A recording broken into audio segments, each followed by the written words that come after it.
Hello, हम कुसुम झा छी। एकटा ठग पर कहै छी। हमरा घरमे आबि गेल रहए हमरा बौआके, आनन्द बेटाके। तखने रहै राशन दोकानसँ दालि तालि लायल, ओकरा पास रहै 400-500 रुपैआ रहै बैगमे। आ ओ आयल तऽ हमरा कहैए कि चाय पिलाउ जुहुएमे।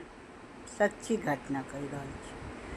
तो हम नहेने रही, हमरा पूजा करके रहे। हम कहलिए अभी मैं नहाया है, पूजा करने का है, तो चाय नहीं पिलाएगा, शरबत पीजिएगा तो बच्चे लोग बना देगा, पी लीजिए।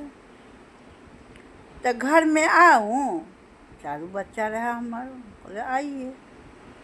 एले एक चाय एले तो हम 2-3 चाय आबि गेलै। आब शरबत बना कऽ देलिए, पिलकै। आब हमरा बच्चाके तो ब्लैकमेल करऽ लागल।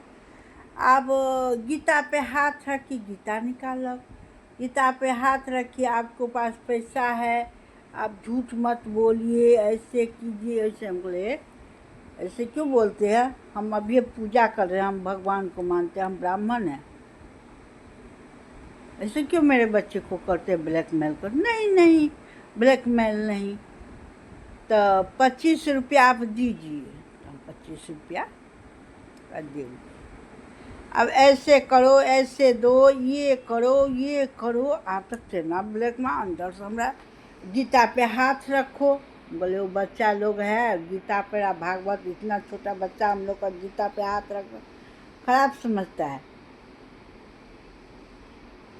ओकरा हम खूब चबकियो, अंदर से हमरा डरो लागे कि मैं की को देलक। ऐसे पैसा दो, ये करो, वो करो, खूब पैतरा देलक सब। आ गीता पर हाथ रखा। हमने गीता पर हाथ रखबो, धर जो जाओ, मैं नहीं देगा। हाँ तो ये भी पैसा ले लो। हमको हाँ दे दो, लो लेनो हो पैसा।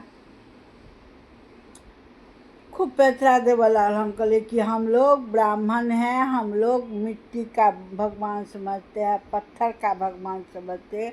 ये ठगी के जाल में जो ठगता है वो कभी सुखी नहीं रहता है, उसको कल्याण नहीं होता है। ठग का जो काम करता है, तखन जाकर बुझ गेल कि जे ई नहीं डेरा वाली है। तक वो भी 25 रुपया दो देलिए, उठ कऽ भागल। ओहि दिनसँ जे कहै छै जे हमरा ई ठगवला जे अइ,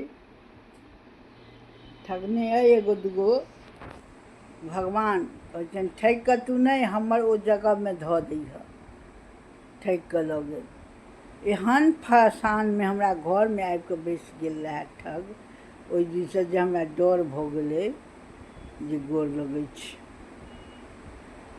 जय मिथिला, जय मैथिली।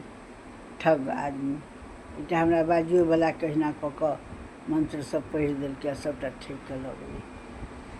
तऽ जय मिथिला, जय मैथिली। एहन ठग सबसँ सावधान रही।